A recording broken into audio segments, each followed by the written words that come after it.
So these students in 13 weeks get to do probably what my honours students do in a whole year. And it really gives them a really nice broad understanding of the field. I'm Professor Christopher Thuricht. I'm a Senior Group Leader at the Australian Institute for Bioengineering and Nanotechnology, and also a Senior Group Leader at the Centre for Advanced Imaging.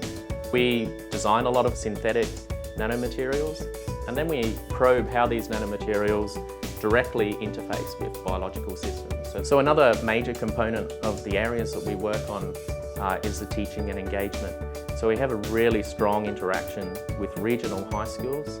One of those interactions has been developing an advanced science program. It's part of their curriculum. And in this way, what we've done is pretty much taken grade 10 students that are more advanced in the field of chemistry in particular, taken this elite group of students from a regional high school, and then over 13 weeks developed a program where they can make new materials just like we would in the lab. We go to the school and spend a couple of days working with them to characterise these materials, validate that they behave the way that they should, understand the different properties of these materials. If you change one part of it, how does that affect how the material looks when you start to characterise?